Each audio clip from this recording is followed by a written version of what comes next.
Imagine yourself being trapped inside an arena. The crowd is loudly cheering and you have to entertain them.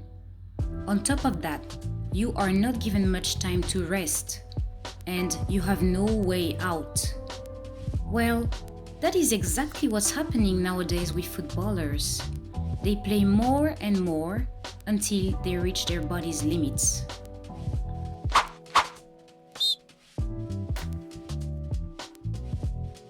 Hello everyone, welcome back to Free Kick. I hope you are doing well. For the football lovers, this channel is all about that subject, so you are definitely at the right place. Today's discussion will be about the crazy match schedules footballers are subjected to. This is a growing issue that is unfortunately taken lightly within the football industry and by the organizations that regulate football. With each season that passes, footballers have more and more matches to play. They play a lot in clubs, and on top of that, many must also be present to play for their national teams. Each time we hope for things to improve and for the schedules to be adjusted. However, we end up realizing that things are getting worse, with more fixtures to honor and especially more competitions and more championships created to increase the number of games.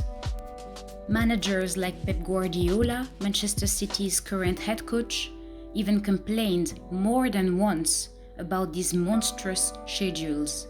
The last time being 4 months ago, when he was being interviewed by BBC News after an FA Cup match. Pep Guardiola joins us. Many congratulations once again. Pep, another successful day at Wembley.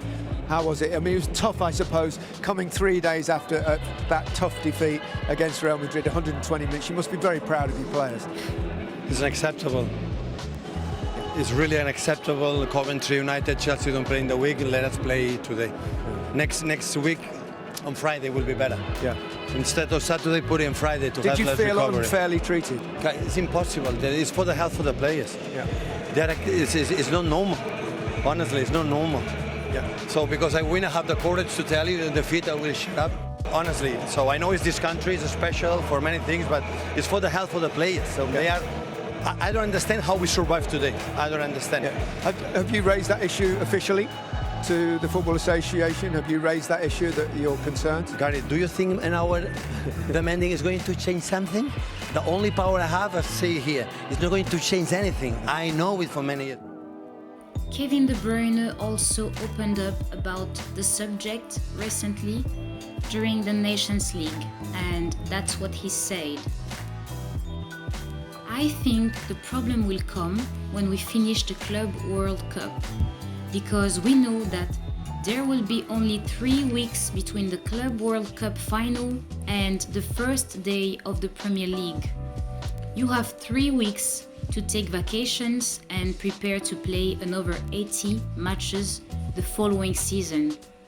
The problem is that UEFA and FIFA are planning more matches, and we can try to say something, but no solution has been found.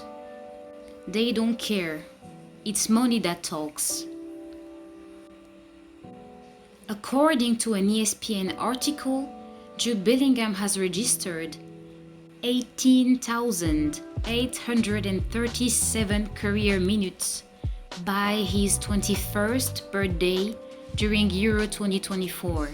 Almost 5 times more than David Beckham, who had only registered 3,929 career minutes in comparison at the same age.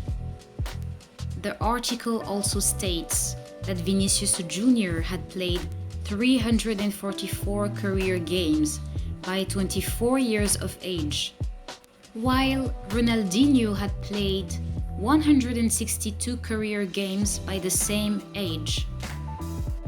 Nothing more needs to be said to understand that this busy schedule is already affecting critically footballers' physical health as well as their performances.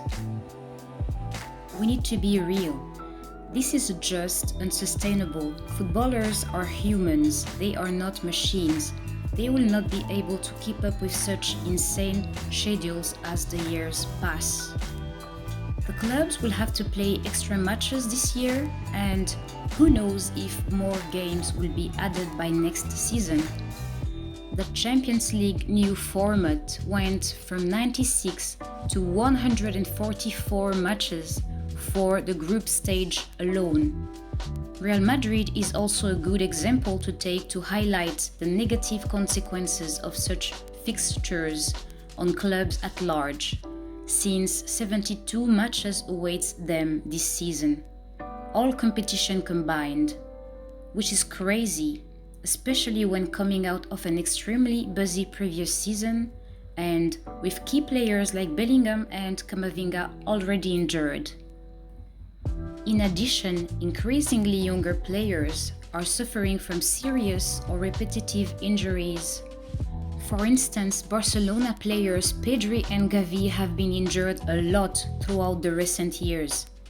16-year-old Juan Martinez and 17-year-old Marc Bernal are no exception and have also been injured very recently. And the cases are becoming numerous. Currently, football imposes busy schedules on players, even at very young ages, and this may have devastating repercussions on them in the future.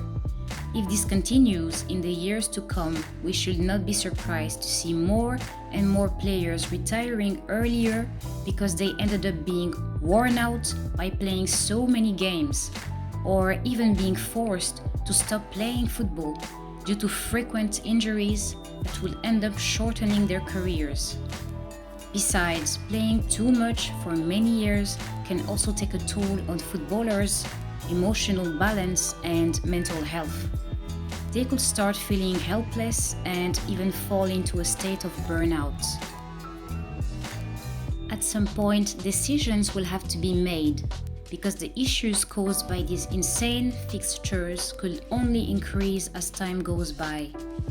Ultimately, it's all about finding the right balance and prioritizing footballers' health and safety, because they are the main characters of the games. The football industry is built around them. So without them, this industry simply doesn't exist. Well, that was all for today. Thank you very much for watching, and I see you next time.